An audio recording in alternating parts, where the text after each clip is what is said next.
paucity of time, we'll immediately move on to the next session, which is the surgical session now, surgical training of the postgraduates. And I would like to welcome Dr. Mohan Rajan, Dr. Debashish Bhattacharya sir, Dr. Vinita Gupta, Dr. Jagdish Kumar Reddy, and Dr. Arvind as the expert panel. And the first speaker we have today is Dr. Vinita Gupta, who will be talking on use of operating microscope specifics. Padam, you want to say something? Yeah. That's it. So as earlier, we'll be having 6 minutes each for all the speakers. Okay. Yeah.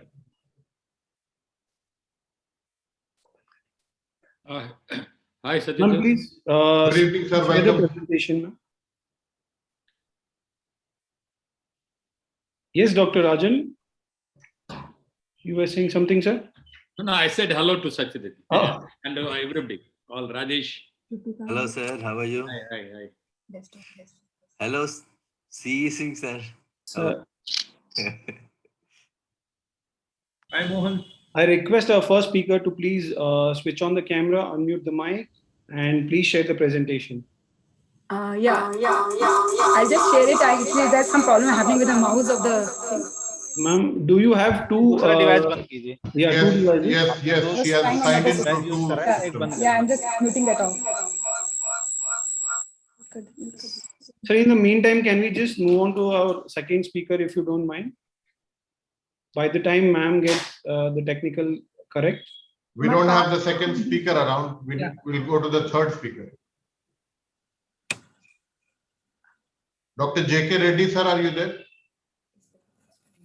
I can't see him. Dr. Vinita, can we move on to the next speaker, if you don't mind?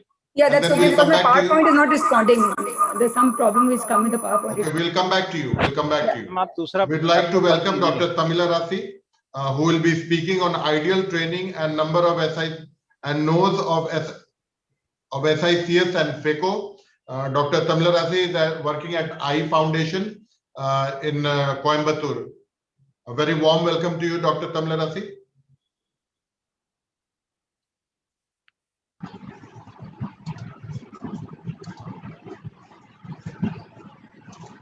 Please go ahead. Thank you, sir, for the kind introduction.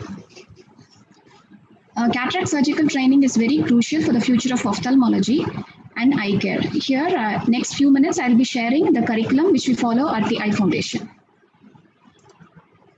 This publication of relevance to this talk, where they have compared residency program of 20th versus 21st century. And on an average, the number of cataract surgeries done were 150 to 200. And they concluded that the need for a uniform and a robust residency training program throughout the country.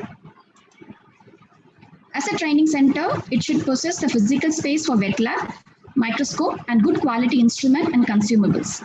Inside the theater, the operating microscope should have a beam splitter with an observer arm, a closed circuit TV, and a recording facility. Training doesn't happen in a vacuum, so the curriculum should be structured to impart the right knowledge, skills, and the appropriate attitude to a resident to become a competent surgeon. We start the wet lab training around 4 to 6 months for small incision cataract surgery, and they learn to perform phaco in the final year. When they do the first case, it depends upon the surgical aptitude of the resident as well as a trainer's judgment about the resident's readiness to operate. They should be formally oriented to the training schedule and the program to keep them engaged. No one is a born cataract surgeon, so a right attitude should be set at the beginning of the training, telling the importance of spending considerable time and effort before surgery, and also highlighting the importance that patient and their outcomes always comes ahead of their training. To acquire basic knowledge, there are excellent books available for small incision cataract surgery and phacoemulsification to learn the step-by-step surgery. And also they highlight in a complicated cases what to do, what not to do, and why so.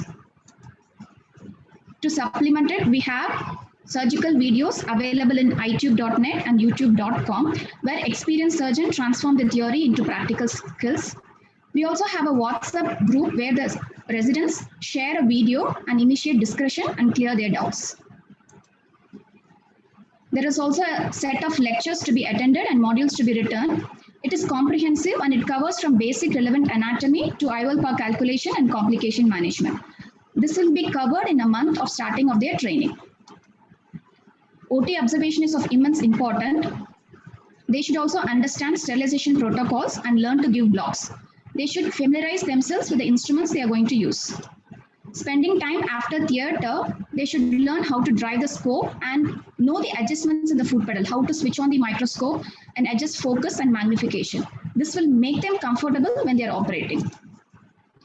Not only they should observe through the observer's arm or the TV, much has to be concentrated outside the scope, like how to perfectly drape the eye, the correct way of holding the fluid syringe, and how comfortably to place their hand so that they are not impeding the view of the microscope. They should also experiment with the table height and the chair height to sit comfortably with the feet on the foot pedals. This is going to increase the comfort and alleviate the long-term posture-related problems. Once they acquire the basic knowledge, next to transform into skills, which is practiced with wet lab. At least 2 to 4 hours per week should be practiced in wet lab. Here they learn how to operate a microscope, learn hand-eye coordination, practice sutures and tunneling and rhexis on both sides or a donor eye not suitable for keratoplasty. This is a simple but yet useful device called the spring action apparatus for fixation of eyeball, devised by Aravind Hospital Pondicherry, which helps in fixing the eyeball so that they can practice comfortably.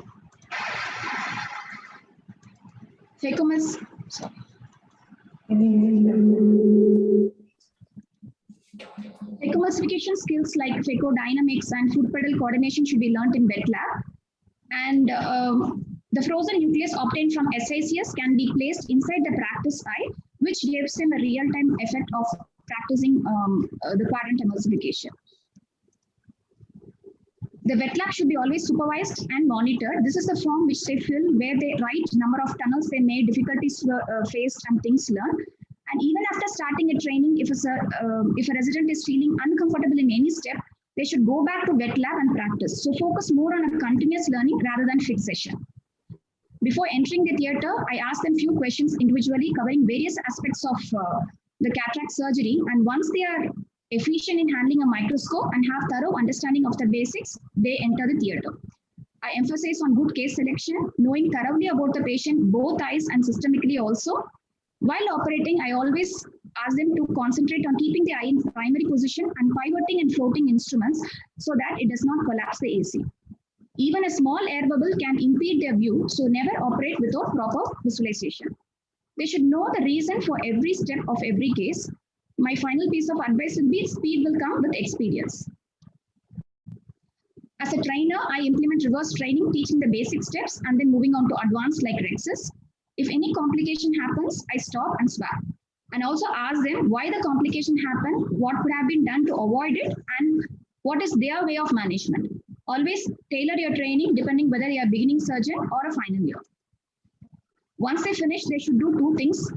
Surgically audit their own case, concentrating on each step, time spent, and the areas of improvement. Next, they fill up this form where they able to self-scrutinize themselves over time. So they compare themselves with themselves. So it prevents them falling behind. So when dealing with a complication, discuss what went well and what didn't. Try to give a constructive feedback. Identify the areas that need more practice if they are getting a repeated complication. Post-op, they should be encouraged to see all the post-op patients. And this is the sheet where they write the pre-op and post-op astigmatism and complete refraction at 6 weeks. So this helps them to learn about surgically induced astigmatism, IOL calculation errors, and the amount of trauma they are inducing to the eye. The learning curve is going to be steep with speed bumps and pitfalls. If they are self-motivated and if they have the dedication to learn from each and every case, they can become a competent surgeon. In this post-COVID era, much has to be given importance to web-based discussion of surgical videos and effective web lab training. So our role as a trainer is not only to create surgeon, but surgeon of highest type. Thank you. Thank you so much, Dr. Tamilarathi. Dr. Mohan Rajan, sir, I'd like to ask you for what would your advice be, what your tip would be to the postgraduates of trying to get them accustomed to using the microscope, sir? Absolutely, sir. I think Tamilarathi has nailed the head hit the nail on the head with all the points she has covered very beautifully. But the most important aspect is, I feel, is that the familiarity with the microscope is the most important thing. Because the problem is, when the postgraduates, of course, they are, of course, all other steps also have to be learned, but the familiarity with the microscope is one of the most important things they have to learn. They need to know how to find focus from the cornea to the anterior capsule to the posterior capsule. Half the time you see that they are not zoomed up very properly or over zoomed, or they are not seeing properly. Because they are not seeing properly, they are not doing the surgery properly, and that is the reason why they are having complications. And that is exactly, when you have a small pupil, you are not able to see well, that's why you have complications.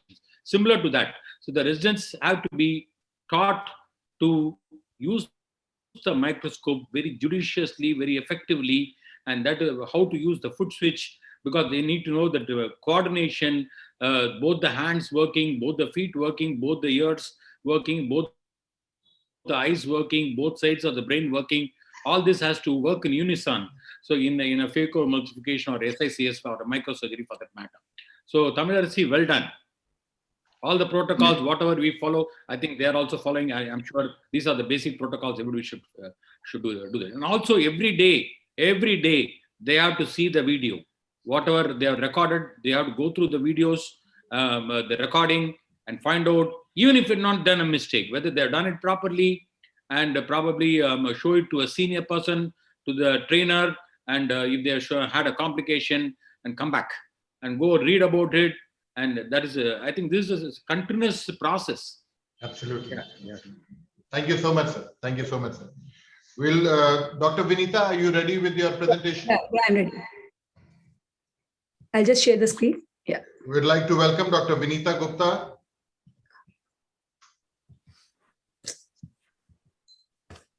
Welcome, Vinita.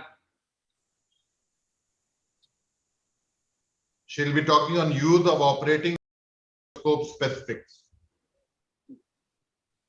Actually, sir, there's a problem with my system. My hard disk is crashed, so that system is not working. I'm working on the MacBook for the first time. So how do you share it in the MacBook actually? Can you just guide me? No. There is a share screen option. Yeah, I've gone to that. Go to the share screen option. You Yeah. open the PowerPoint and keep it first. That's already opened. Open. No, you should go to the share screen option and then click on the PowerPoint, and there'll be as soon as you put a share screen option, you'll have a share. There'll be a small icon which is coming on the share icon, which will be coming on the right bottom. Has the screen come now? No. No. Ranveer जी, क्या आप उनको help कर सकते हो please? Actually, MacBook पे हूँ मैं, क्योंकि वो मेरा सिस्टम नहीं चल रहा, उसमें हैंग कर रहा है कोई पूरा। दिक्कत नहीं मैम, आप पहले उसको मैकबुक का अपना पीपीटी खोलिए। खोलिए मैम, नीचे आपको एक ग्रीन बटन दिख रहा होगा। हाँ, जूम का। हाँ जी, एक मिनट, ये जूम चाहिए वाला ग्रीन बटन। जूम का बटन दिख रहा है मैम आपको? हाँ, ग्रीन बटन होगा, शेयर स्क्रीन ये वो आ रहा है, शेयर का जो आ रहा है, उसमें फिर शेयर में ऑप्शन कुछ दिखाता नहीं है, मेरा बेसिक फाइल्स दिखाता है। हाँ मैम, आपको बस जब तक आप उसको नहीं क्लिक करोगे, कौन सी फाइल है आपकी पीपीटी पावर पॉइंट वाली, उस पे आपको क्लिक करना है। Click on the power point. नहीं, वो अलाउ फिर ओपन सिस्टम प्रेफरेंसेस मांग रहा है। हाँ जी मैम, आप उसको क्लिक तो कीजिए, फिर उसके बाद आप पीपीटी ऑन करेंगे, शेयर आएगा। We'll come back to her. We'll come back to her. Okay, so the next speaker, we would like to now invite Dr. Bhaskar Srinivasan, who will be speaking on optimizing the use of wet lab and surgical simulators. Dr. Bhaskar Srinivasan, please. Thanks, Satyajit. I'll share my screen. Yes, please. Yes, Bhaskar. PPT नहीं है ना, इसको mail कर लीजिए ना phone पे।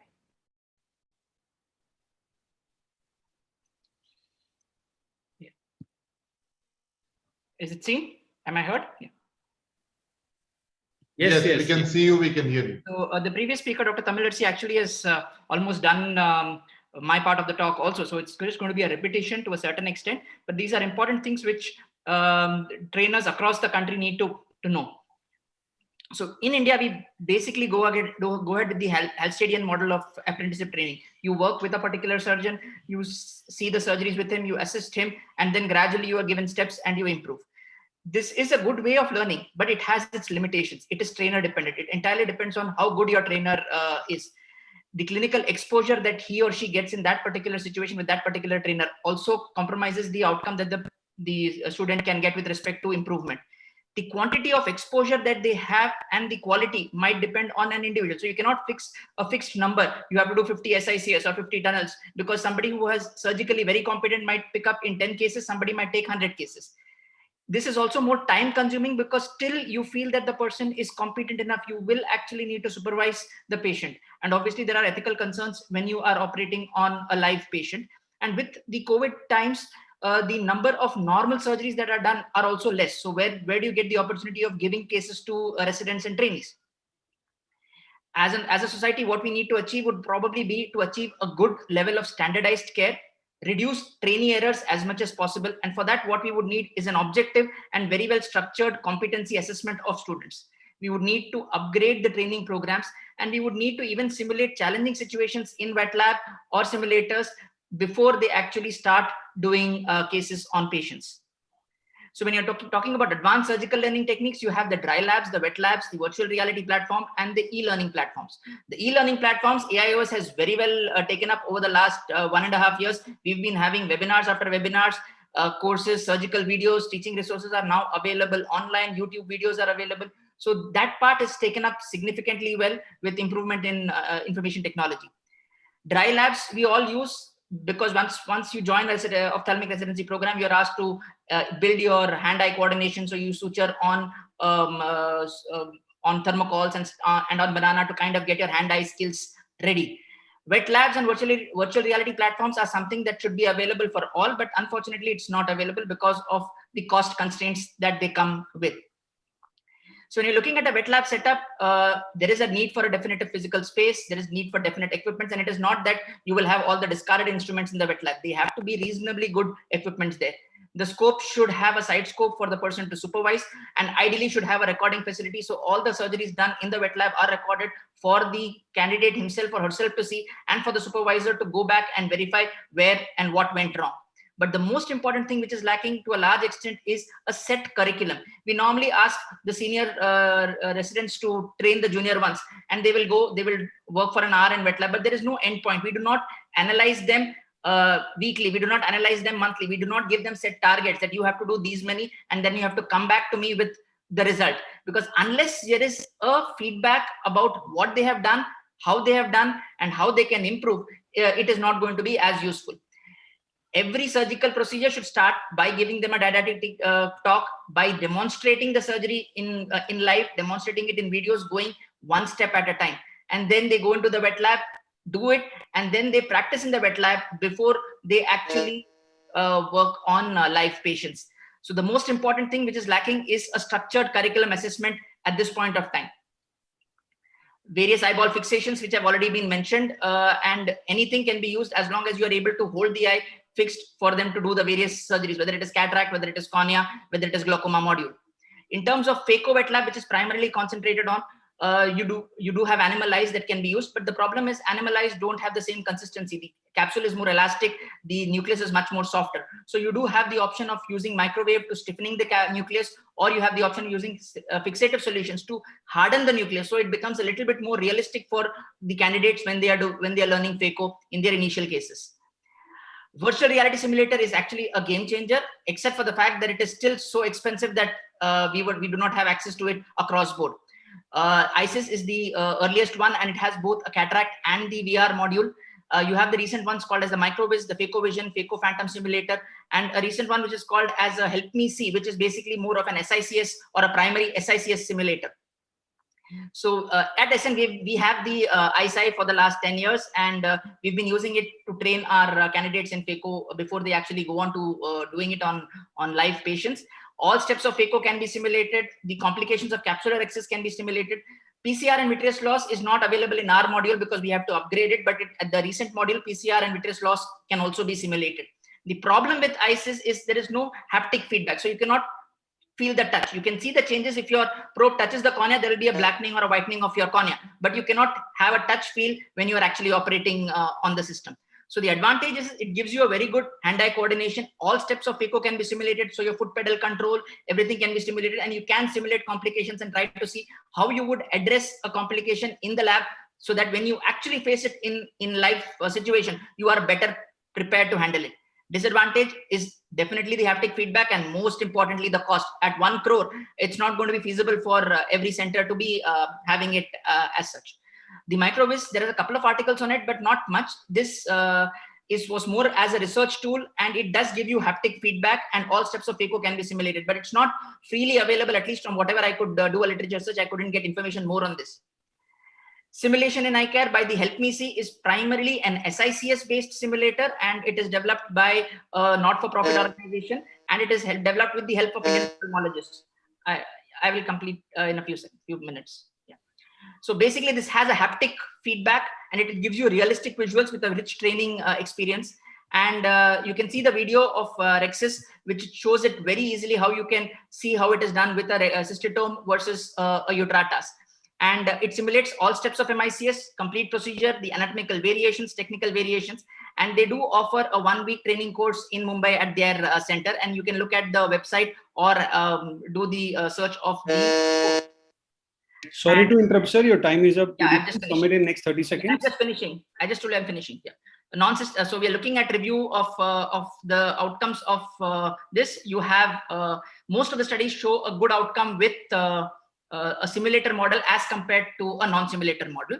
In cornea and glaucoma surgeries also, you have an option of using the simulators, and in vitreoretinal surgery also, you have the option of using simulators. To conclude, we need to move ahead with times. Wet labs or simulators would be essential in future surgical training. Cost remains the most important constraint, and centers of eminence probably will have access to it. And these are 3 publications which people could read up to know more about these things. Thank you. Thank you, Dr. Bhaskar. For paucity of time, we'll move directly to the next presentation by Dr. Debashish Bhattacharya, who will be speaking on surgeries beyond cataract for postgraduates. Debashish, sir? Sir is there.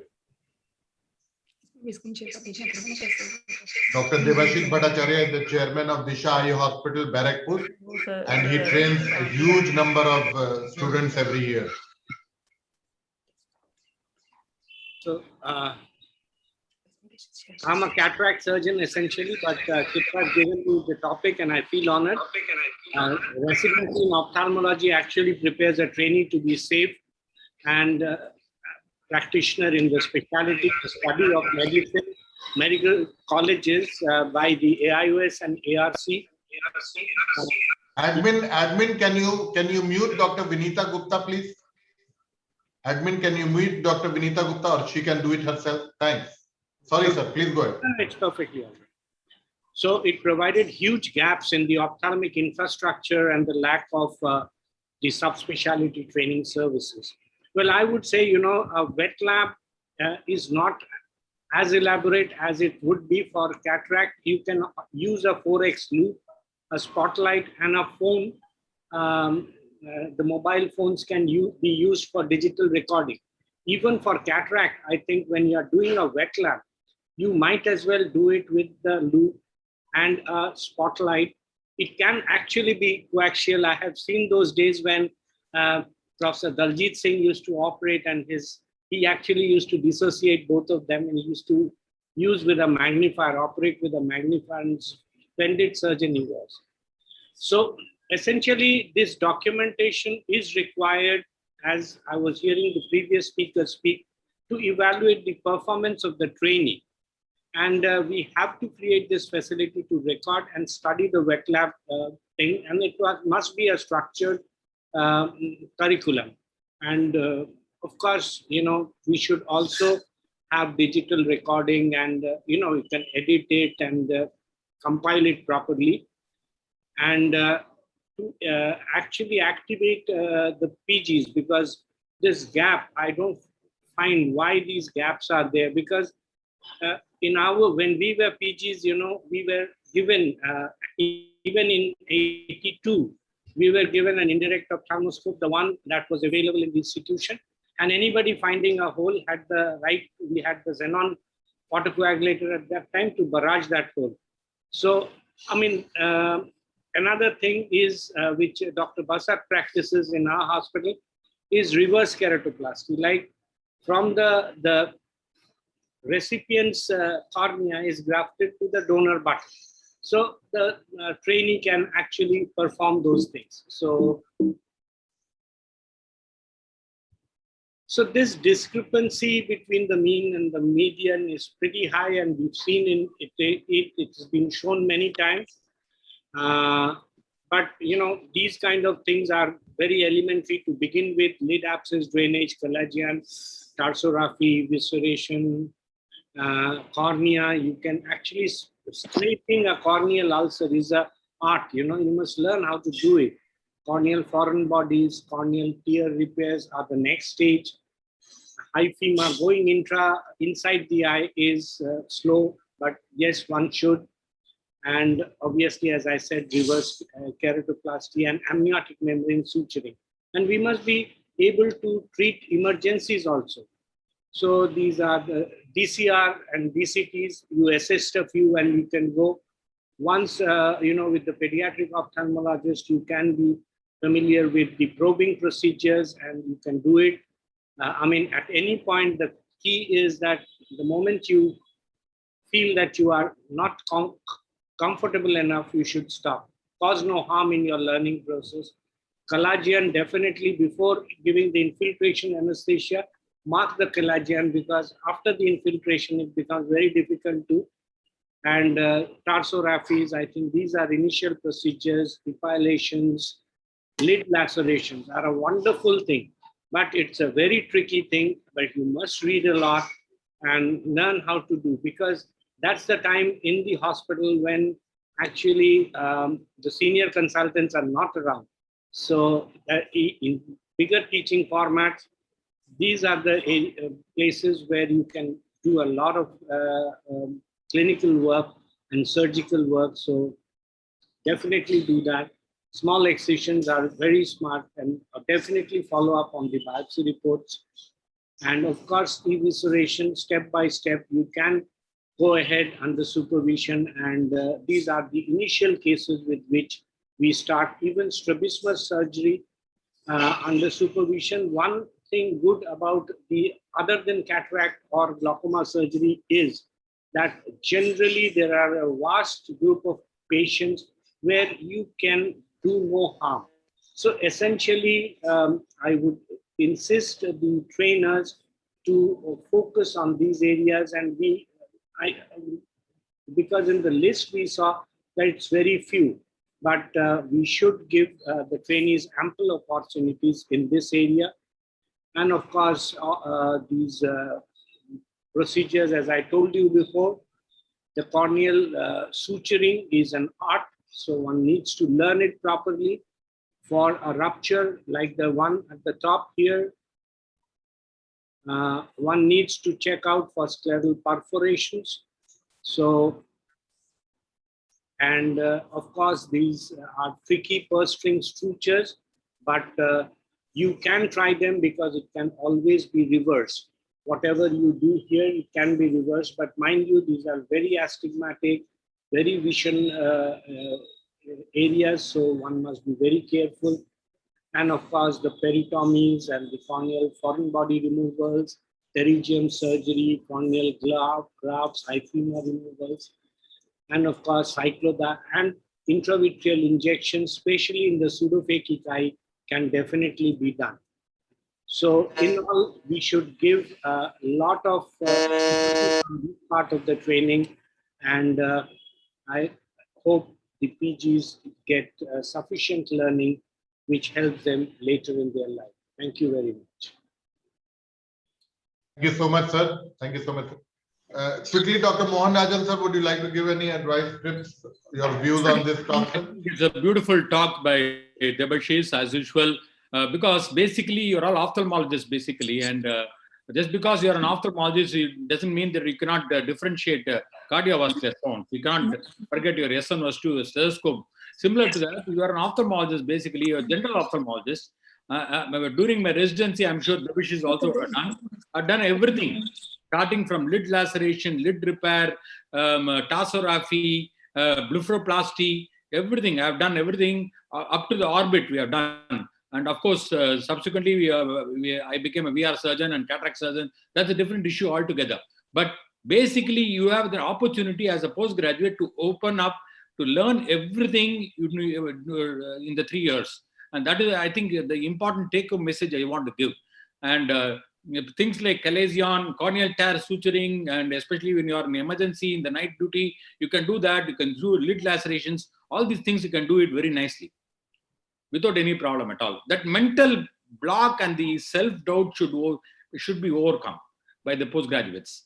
If once they overcome that, then it's very easy for them to do everything. It's not difficult at all.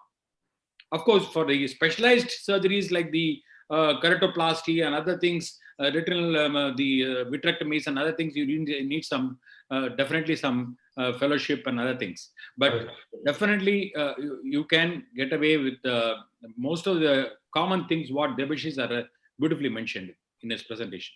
Thank you, sir. Thank you. Padam, we have time to address Dr. Vinita here now. Sir, actually, we are out of time.